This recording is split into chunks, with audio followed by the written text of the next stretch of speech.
ఒకవేళ మీరు పెళ్లి చేసుకోబోతున్న అబ్బాయి నచ్చకపోయినా పెళ్లి ముందే చెప్పేయండి. నాకు నీకు సెట్ కాదు భయ్, నేను వేరేటోని లవ్ చేస్తున్నా అని చెప్పేయరు. పెళ్లి చేసుకున్నాక హస్బెండ్ని చంపే ధైర్యం ఉంది నీకు, చంపే ముందు నాకు నువ్వు వద్దు, నాకు నీతో ఉండబుద్ధి అయితే లేదు అని చెప్పే ధైర్యం ఎందుకు లేదు? చంపడం ఈజీయే చెప్పడం కంటే. నాకు నువ్వు వద్దు భయ్, నాకు వాడే కావాలి అని నువ్వు చెప్తే ఏ మొగోడు కూడా నిన్ను పట్టుకొని కూర్చోడు, నిన్ను విడిచిపెడతాడు. ఫస్ట్ ఆఫ్ ఆల్ వద్దురా భయ్, ఏమన్నా నేను వద్దంటాను వాడే కావాలంటాను, నువ్వు నాకెందుకే అని ఫీల్ అవుతారు. మొగజాతి అనుమత్యాలకి చెప్పేది ఏంటంటే, మీరు జాగ్రత్త ఈనుర్రి. ఏ అమ్మాయి అయినా, ఇప్పుడు మీరు పెళ్ళి అయినోళ్ళే కావచ్చు, పెళ్లి కావతున్నోళ్ళే కావచ్చు, ఏ అమ్మాయి అయినా నాకు నువ్వు వద్దు భయ్, నాకు వాడంటే ఇష్టం, వీడంటే ఇష్టం, లేదంటే నాకు నువ్వంటే ఇష్టం లేదంటే అక్కడికి వదిలేయండి, కట్ చేయండి. ఏంటి నేనంటే నీకు ఇష్టం లేదంటావా అని చెప్పి ఆమె వెంబడి పడడానికి, ఆమెను సతాయించడానికి ప్రయత్నాలు చేయకారు. అది పెళ్ళి అయినాకనైనా పెళ్లి కాకముందైనా. ఎందుకంటే ఇక చాలు, వన్స్ నో అంటే నో అని ఇడిచిపెట్టుర్రి. ఎందుకంటే ఇఫ్ ఇన్ కేస్ మీరు గజ్జి పట్టుకుంటే వాళ్ళ గజ్జి మంది రాసినట్టు చంపేస్తారు. అర్థమైందా? ఆడోళ్ళు ఒకప్పటి లెక్క సున్నితంగా లేరు, మారిరు, చాలా మారిరు. వెనకటి రోజులు వెనకటి లెక్కలు వేనాయి. సతీ సావిత్రి లేరు ఇప్పుడు, అవసరమైతే వేసేత్తురు. కాబట్టి జాగ్రత్తగా ఉండుర్రి. మూసుకొని కింద మీద మూసుకొని వాళ్ళు నో అన్నప్పుడు ఇనుర్రి. అండ్ ఆడోళ్ళు మీరు ధైర్యం చేసి చంపే బదులు ధైర్యం చేసి చెప్పుర్రి, చంపుడు దాకా పోకుర్రి ప్లీజ్. ఇంకా కొంతమందిని అయితే ఈ మధ్య కాలంలో చూసిన న్యూస్లు, పిల్లల్ని చంపింది చూడు ఒకటి రాక్షసి, మాట్లాడతాయి. పిల్లల్ని చంపేసింది పెరుగుల విషయం కలిపెట్టి. ఏమన్నా గెట్ టుగెదర్ పార్టీలో కలిసినాక హస్బెండ్ని కూడా చంపుదామని ప్లాన్ చేస్తే వాడు పెరగనని తినలేదు, బచ్చాయించాడు.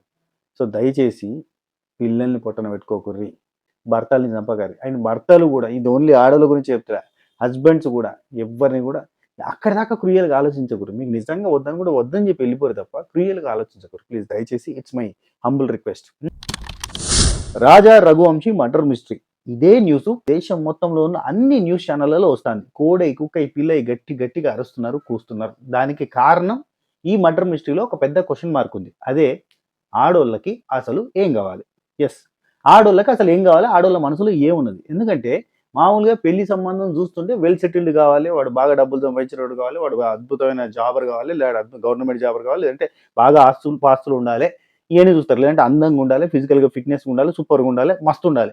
ఇవన్నీ ఉన్న, డబ్బులుండి, ఆస్తుండి, ఏజ్ ఉండి, అందం ఉండి, ఫిట్నెస్ ఉండి, ఇవన్నీ ఉన్న రాజా రఘువంశిని భార్య సోనం రఘువంశి హనీమూన్ ట్రిప్లో, జస్ట్ పెళ్ళైన 10 రోజులకి హనీమూన్ ట్రిప్కి తీసుకుపోయి మేఘాలయలో, షిల్లాంగ్లో మేఘాలయలో ఆ పైనకి ఈ చిరుపుంజి అంటారు చూడరు, అక్కడికి పట్టుకొని పోయి ఆడ మర్డర్ చేయించింది.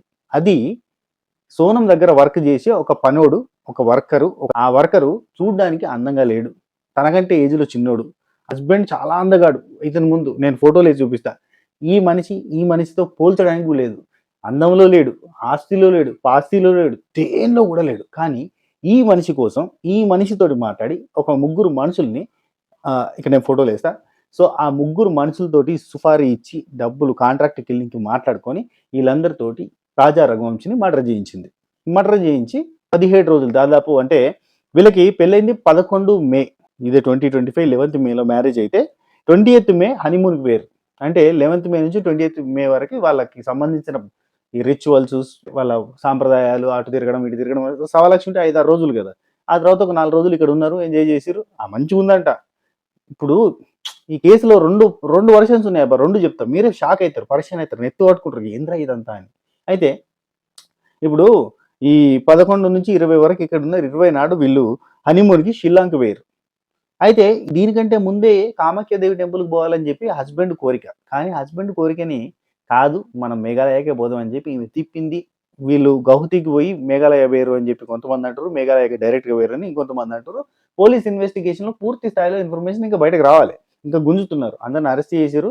ఇప్పుడు ఈ ఆసామి ఎవరైతే చంపించారో సోనం రఘువంశీ, అదే రాజా రఘువంశీ భార్య ఎవరైతే ప్లాన్ చేశారో ఆమె వచ్చి సరెండర్ అయిపోయింది ఇన్ని రోజులకి. ఎప్పుడు 20th మే నాడు పోతే 22nd మే నాడు కపుల్ మిస్సింగ్ అయింది. కపుల్ మిస్సింగ్ ఎట్లయింది, ఈ హస్బెండ్ని పెద్ద కొండ మీదకి పట్టుకొని పోయి ఆడ చంపి పారేసి అక్కడ నుంచి వెళ్ళి ఈ సోనం రఘువంశీ అనేట ఆమె జంపు జలాన్ని 800 కిలోమీటర్ల అవతలలో ఉన్న ఒక ఏరియాలో ఉంది. 2nd జూన్ నాడు రాజా రఘువంశీ బాడీ దొరికింది. ఎందుకంటే టూరిస్టులుగా వచ్చిన వాళ్ళు మిస్ అయ్యేసరికి మేఘాలయ పోలీసులు జల్లెడ పట్టారు, గాలింపు చర్యలు చేసారు, డ్రోన్స్ యూజ్ చేసారు, టోటల్గా యూజ్ చేస్తే 22 నాడు మిస్ అయిన పర్సన్, చనిపోయిన పర్సన్, మిస్ అయిన పర్సన్ అని వీళ్ళు అనుకున్నారు. పోలీసులు ఎతికిరు. ఎతికితే 2 జూన్ నాడు బాడీ దొరికింది. ఆ పక్కనే సోనం రఘువంశీ వేసుకున్న కోటు, ఆ కోటుకి బ్లడ్ మార్కలతో అక్కడ పడి ఉన్నది. సో అంతా అందరూ కలిసి జాగ్రత్తగా అతన్ని నరికి చంపేసారు. 2 జూన్ నాడు బాడీ దొరికితే 9th జూన్ నాడు ఈ మనిషి దొరికింది. ఎందుకంటే 8th జూన్ నాడు ఆ మర్డర్ మిస్టరీలో ఉన్న బ్యాచ్ అందరూ దొరికారు.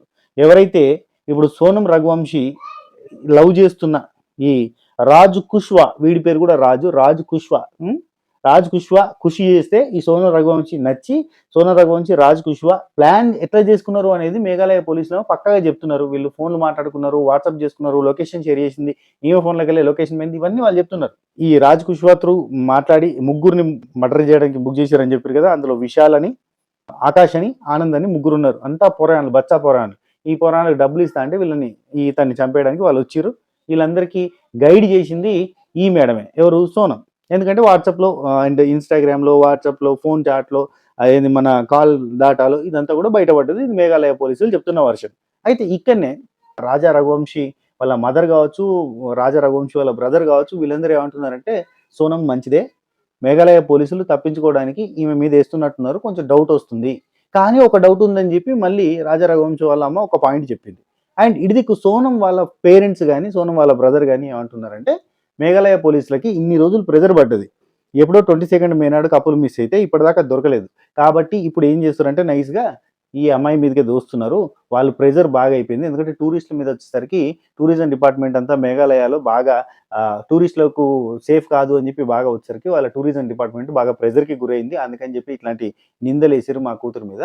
అసలు అట్లాంటిది ఏం లేదు. ఇద్దరు కూడా చాలా చక్కగా చూడముచ్చటగా చాలా మంచిగా ఉన్నారు.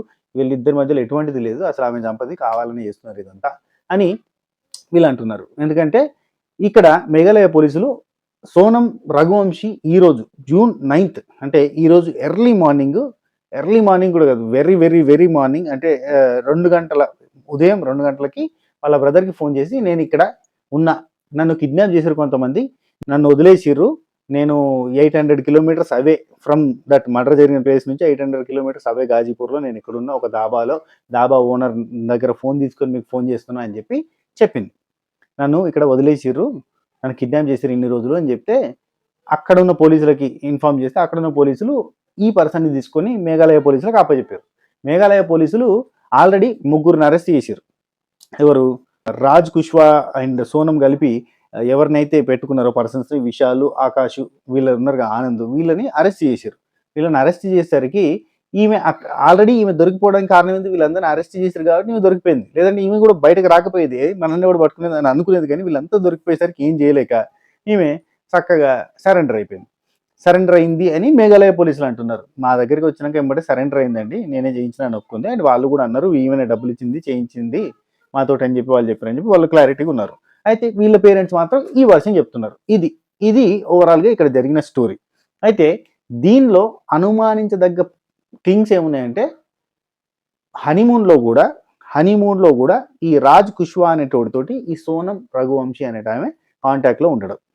అండ్ ఇంట్లో కూడా రాజ్ కుష్వా గురించి కొంత ఇన్ఫర్మేషన్ తెలుసు. రాజ్ కుష్వా పేరు ఈమె నోట్లకి వినబడతా ఉంటుంది అనేది ఒక పాయింట్. అండ్ ఇంకొకటి, ఈ రాజా రఘువంశీ వాళ్ళ అమ్మ, అదే సోనం రఘువంశీ ఇప్పుడు ఎవరైతే మర్డర్ చేయించారో వాళ్ళ అత్తమ్మ, ఆమె ఏం చెప్తుందంటే ఒక్కటైతే డౌట్ ఉంది నాకు, నగలు వద్దంటే నగలు తీసుకెళ్ళలేదు అన్నట్టుగానే చెప్పారు. కానీ ఫోటోల్లో చైన్ కనబడ్డది. ఆ చైన్ కనబడంగానే నేను ఫోన్ చేసిన మా కొడుక్కి, ఫోన్ చేసి ఎందుకు చైన్ తీసుకుపోయినా అంటే సోనం తీసుకురమ్మంది అని చెప్పిండు. ఫస్ట్ నేను తీసుకుపోలేదు అని చెప్పిండు, ఆ తర్వాత సోనం తీసుకురమ్మంది అని చెప్పిండు. ఎందుకు అని అంటే ఉంటే బాగుంటుంది అని చెప్పింది. అంతే, అదొకటే పట్టుకపోయినావు అంటే ఎస్ అదొకటే పట్టుకపోయినా అన్నాడు. ఆ తర్వాత మళ్ళీ చెప్పిండు ఒక డైమండ్ బ్రేస్లెట్, రింగులు ఇవన్నీ పట్టుకొచ్చుకున్నా అని చెప్పి ఒకటి మీద 10 లక్షల సామాన్ దాకా పట్టుకొని పోయిండు. అదొకటైతే పట్టుకొని పోయిండు, తీసుకొని బ్యాగులు దాచిపెట్టుకోమని చెప్పిన అని ఆ పాయింట్. అండ్ ఇంకోటి, ఇంట్లో పెళ్లికి సంబంధించిన అన్ని నగల్ని సోనం పట్టుకొని పోయింది. సో ఇవన్నీ కూడా డౌట్ఫుల్గా ఉన్నాయి అనేది ఒక పాయింట్ చెప్తుంది. కానీ సోనం మంచిది, నాతో బాగుంటుంది, నాతో ప్రేమగా ఉంటుంది, అసలు వాళ్ళిద్దరి మధ్యలో కూడా ఎటువంటి ఇబ్బందులు ఉన్నట్టుగా అనిపించలేదు, చాలా మంచిగా నవ్వుకుంటూనే ఉన్నారు ఇద్దరు కూడా అని ఈ పాయింట్స్ అన్ని చెప్పింది. సో ఆమెకి ఏమంటుందంటే తప్పు చేస్తే శిక్షించండి, ఉరి శిక్ష చేసినా తప్పులేదు, కానీ తప్పు చేయకపోతే మాత్రం వదిలేయండి, అనవసరంగా అయితే రాంగ్ కేసులు పెట్టకండి, దీని మీద ఇంకా ఫర్దర్గా ఇన్వెస్టిగేషన్లు చేయండి అని వాళ్ళమ్మ చెప్తాను. ఇది దిక్కు సోనం వాళ్ళ పేరెంట్స్ కూడా ఏమంటున్నారంటే దీన్ని సిబిఐకి అప్పచెప్పండి, సిఐడికి అప్పచెప్పండి, ఇట్లాంటివన్నీ వాళ్ళు కూడా కోరుకుంటున్నారు అన్నట్టు. సో ఓవరాల్గా ఇటు ఫ్యామిలీ అటు ఫ్యామిలీ చుట్టుపక్కల వాళ్ళకి కూడా సోనం మీద డౌట్ లేదు. ఎందుకంటే సోనం చాలా డిగ్నిఫైడ్గా ఉండేది. సోనం వాళ్ళ బ్రదర్స్ ఇద్దరు ఉన్నారబ్బా, గోవింద్ గౌరవ్ అని. ఆయన సోనం వాళ్ళ ఫాదర్కి సోనం వాళ్ళ బ్రదర్స్కి బిజినెస్లు ఉండేటి. ఆ బిజినెస్ అన్ని కూడా ఇవే చూసుకునేది. ఇట్లాంటివన్నీ కూడా చెప్తున్నారు అన్నట్టు. మంచిగా ఉంటుంది, డిగ్నిఫైడ్ ఉంటుంది, చదువుకున్నది, బాగా బిజినెస్ల గురించి ఆలోచిస్తుంది, చూస్తుంది, ఇవన్నీ కూడా. అండ్ ఆమె కూడా సొంతంగా బిజినెస్లు చేస్తుంది. ఇట్లాంటివన్నీ కూడా చెప్తూ ఆమె మంచి గౌరవప్రదంగా ఉంటుంది అనే పాయింట్ చెప్తున్నారు. ఇదికేమో వీళ్ళు కూడా అంటే ఈ ఎవరైతే చనిపోయిన రాజా రఘువంశీ ఉన్నాడో వాళ్ళ బ్రదర్ కూడా ఆ అమ్మాయి మంచిది, ఆ అమ్మాయి బాగుంటుంది, ఆ అమ్మాయి ఇబ్బంది లేకుండా ఉంటుంది, వీళ్ళిద్దరి మధ్య కూడా ఎటువంటి గొడవలు లేవు. అంటే 10 రోజుల్లో ఒక మనిషి గురించి అంచనా వేయడం కష్టమే. కానీ అంటే ఈ సంవత్సరం మొదట్లోనే స్టార్టింగ్‌లోనే అంటే 2025 స్టార్టింగ్‌లోనే వీళ్ళు ఈ సంబంధం గురించి మాట్లాడుకోవడం. ఆ తర్వాత నుంచి సోనం రఘువంశీ, ఇప్పుడు రాజా రఘువంశీ గాని వీళ్ళంతా కూడా మాట్లాడుకోవడం. ఇదంతా కూడా ఎట్లా జరిగిందంటే ఒక అరేంజ్డ్ మ్యారేజ్, కానీ కొంచెం అంటే మధ్యలో కలుసుకోవడం ఇదంతా జరిగింది. కానీ మేఘాలయ పోలీసుల వర్షన్‌లో మాత్రం దీనికంటే సీన్ రివర్స్‌లో ఉంది. ఈమెకి అతనితో రిలేషన్‌షిప్ ఉంది. ఎవరు? రాజ్ కుష్వాహ అని ఉంది అతని పేరు. అతనితోటి కొంచెం స్వాహ ఆ కైండ్ ఆఫ్ రిలేషన్‌షిప్ అయితే ఉంది. Something is there. సో అందుకని చెప్పి ఇదంతా జరిగింది. ఈ లొకేషన్‌లన్నీ కూడా వాళ్ళకి ఈమెనే పంపింది. అండ్ మీరు చూడొచ్చు సీసీటీవీ ఫుటేజ్‌లో కూడా ఈమె ఫోన్ కంటిన్యూగా చెక్ చేస్తున్నట్టు చూస్తున్నట్టు, వెనకాల ఒక రెడ్ కార్ ఉంటుంది, అందులో నుంచి ముగ్గురు దిగుతారు. చూడుర్రి కంటిన్యూస్‌గా ఆమె ఫోన్ చెక్ చేస్తుంది, మాట్లాడుతుంది, చెప్తుంది అనేది వాళ్ళ వర్షన్ ఉంది. సో కేసు తొందరగా క్లోజ్ చేయడానికి ఈ వర్షన్‌లోకి వచ్చిర్రు అని చెప్పి వీళ్ళ పేరెంట్స్. ఇది అండ్ ఇంకా ఇందులో అనుమానించదగ్గ విషయాలు ఏంటంటే టూరిస్ట్ గైడ్. టూరిస్ట్ గైడ్ చూసిన విధానం. యాక్చువల్లీ వీళ్ళు ఎక్కడికైతే పోయారో అక్కడ టూరిస్ట్ గైడ్ ఒక అతను వీళ్ళని చూసిండు. అతనితోటి ఫస్ట్ బేరం ఆడితే వీళ్ళకి తెగలేదు. అంటే సెట్ కాలే ప్రైస్. సెట్ కాకపోతే ఇతన్ని వదిలేసి ఇంకొక టూరిస్ట్ గైడ్ని వాళ్ళు మాట్లాడుకున్నారు. ఆ టూరిస్ట్ గైడ్ మళ్ళీ అక్కడ ఆ మర్డర్ జరిగిన ప్లేస్లో వీళ్ళిద్దరితో పాటు ఆ ముగ్గురు వెనకాల ఫాలో అయ్యేది చూసిండట. కానీ వాళ్ళు ఫాలో అవుతారు అనుకోలేదంట. వాళ్ళు వేరే టూరిస్టు, వీళ్ళు వేరే టూరిస్టులు. మొత్తానికైతే వీళ్ళంతా టూరిస్టులని పోలీసు వాళ్ళకి ఫస్ట్ ఇన్ఫర్మేషన్ చెప్పిండు అన్నట్టు ఫస్ట్ అడిగినప్పుడు. అయితే వీళ్ళు ఎట్లా దొరికిరంటే వీళ్ళు ఎక్కడైతే టూరిస్ట్ ప్లేస్ చిరపుంజి అక్కడికి ఎక్కడికైతే వేరో ఆ ఏరియాలో నియర్ బై వీళ్ళు ఒక హోటల్లో ఉన్నారు కదా. ఆ హోటల్ నుంచి ఒక 30-40 కిలోమీటర్స్ దూరంలో ఉన్న చూడదగ్గ ప్రదేశానికి పోతూ మేము ఒక 2 రోజులు రాము అని చెప్పి అక్కడి నుంచి వెళ్ళారు. వెళ్ళినప్పుడు అక్కడ ఎక్కడైతే స్టే చేసిరో అక్కడి నుంచి అంటే 23rd నాడు ఇదంతా జరిగింది. కాదు సారీ 22nd నాడు 22nd నాడు ఎక్కడ ఏ రోజు అయితే మిస్ అయ్యారో ఆ రోజు ఒక బైక్ని వీళ్ళు రెంట్కి తీసుకొని ఆ రెంట్ బైక్ని తీసుకొని పోయారు. పోయిన తర్వాత ఆ రెంట్ బైక్ ఎక్కడైతే తీసుకున్నారో అతనికి మళ్ళీ బైక్ రిటర్న్ చేయాలి కదా. ఆ రిటర్న్ చేసే క్రమంలో వాళ్ళు ఎన్ని ఫోన్లు చేసినా కానీ వీళ్ళని బైక్ రిటర్న్ చేయలేదు, ఫోన్ చేస్తే లిఫ్ట్ చేస్తలేరు. కాబట్టి బైక్ రిటర్న్ చేయకపోయేసరికి డౌట్ వచ్చి అప్పుడు కంప్లైంట్ రేజ్ అయింది. సో అట్లా 22nd నాడు మిస్సింగ్ అనేది తెలిసింది. కానీ అక్కడ సింపుల్గా చేసి పడేసి అక్కడి నుంచి వెళ్ళిపోయినరు అనేది పాయింట్. సో మీరేమంటారు చెప్పుర్రు ఇప్పుడు? అంటే ఇప్పుడు ఈమె మర్డర్ చేసిందంటారా, లేదు ఆమె చెప్పినట్టుగా నన్ను కిడ్నాప్ చేసిర్రు? నేను అంటా చూడుర్రి, ఎప్పుడైనా ఒక అమ్మాయి ఒకరితోటి ఎటన్నా వెళ్ళిపోయింది అనుకో, ఆ తర్వాత పేరెంట్స్ వాళ్ళు వీళ్ళు దొరకబట్టారు ఫస్ట్ నాకేం తెలియదండి, నాకు కూల్ డ్రింక్లో మత్తు మందు కలిపి చేసి ఇచ్చారు, తాగాను, కళ్ళు తిరిగి పడిపోయాను, ఇప్పుడు మీరు వస్తేనే లేచిన అంట. ఆ టైప్లోటి ఈ ఊళ్ళల్లో స్టోరీలు జరుగుతూ ఉంటాయి కదా. సేమ్ అటువంటి స్టోరీనా ఇది? అంటే వీళ్ళు ఈమె కావాలనే చేసి ఇప్పుడు ఇదంతా చేస్తుందా? అసలు నిజంగా ఆడవాళ్ళకి ఏం కావాలి అంటే సెటిల్మెంట్ కావాలి. వాళ్ళకి కావాల్సిన సెటిల్మెంట్కి అందుకోవడానికి అబ్బాయిలంతా ఏజ్ బారైపోయినా పెళ్ళిళ్ళు కాక ఏడుస్తా మూల కూర్చునేటోళ్ళం మనం చూస్తూ ఉన్నాం.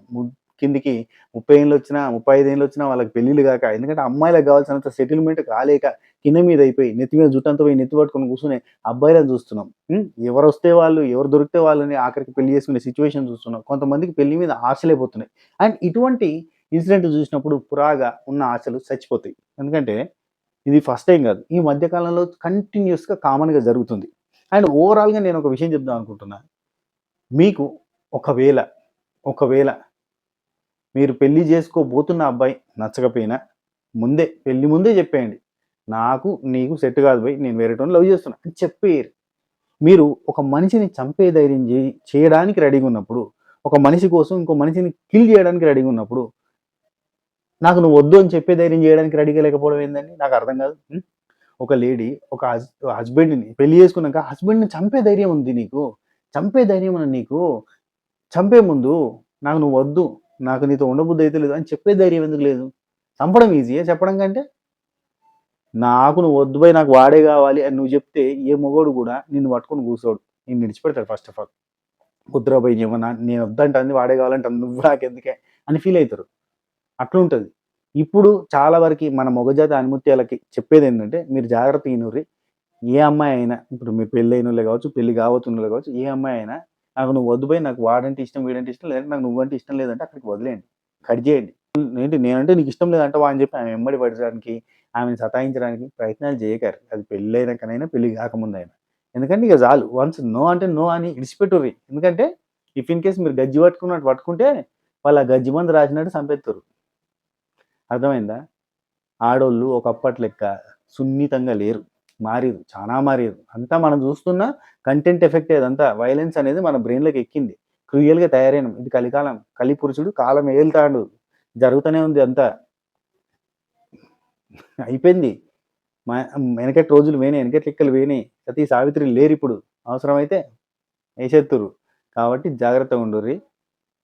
సింపుల్‌గా నో అన్నప్పుడు మూసుకొని పక్కకు జరుగుర్రి. అనవసరంగా పట్టుకొని కూర్చున్నారనుకో ప్రాణాలు పోతాయి. అయిపోయింది.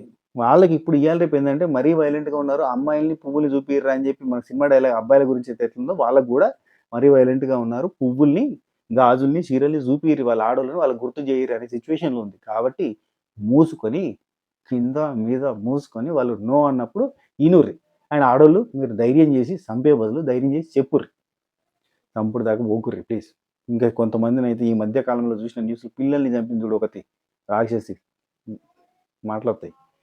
పిల్లల్ని చంపేసింది పెరుగుల విషం కలిపెట్టి. ఎవరినో గెట్ టుగెదర్ పార్టీలో కలిసినాక. ఆ హస్బెండ్‌ని కూడా చంపుదామని ప్లాన్ చేస్తే వాడు పెరుగన్నం తినలేదు బచ్చాయించాడు. సో, దయచేసి పిల్లల్ని పొట్టన పెట్టుకోకుర్రి.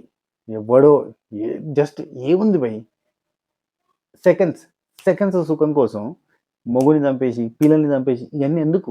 చెప్పుర్రి మీకు నిజంగా అదే కావాలంటే చెప్పుర్రి పీకుర్రి. అంతే తప్ప పిల్లల్ని చంపకార్రి, భర్తల్ని చంపకార్రి. అండ్ భర్తలు కూడా ఇది ఓన్లీ ఆడోళ్ళ గురించి చెప్తా. హస్బెండ్స్ కూడా ఎవ్వరిని కూడా అక్కడిదాకా క్రూయల్‌గా ఆలోచించకూడదు. మీకు నిజంగా వద్దని కూడా వద్దని చెప్పి వెళ్ళిపోరు తప్ప క్రూయల్‌గా ఆలోచించకూడదు. ప్లీజ్ దయచేసి ఇట్స్ మై హంబుల్ రిక్వెస్ట్. ఇది మీరేమంటారు? ఇప్పుడు సోనం రఘువంశీ అనేటి ఆమె చంపేసిందంటరా? లేదా ఆమె చంపలేదు. ఆమె పాపం కిడ్నాప్ చేస్తే అక్కడ ఉన్నట్టుంది. ఇది మేఘాలయ పోలీసులు ఆడుతున్న డ్రామా అంటారా? మీరేమంటారో కింద కామెంట్ చేసి చెప్పే ప్రయత్నం చేయండి. సరే ఉంటా. Take care. Tata. By by.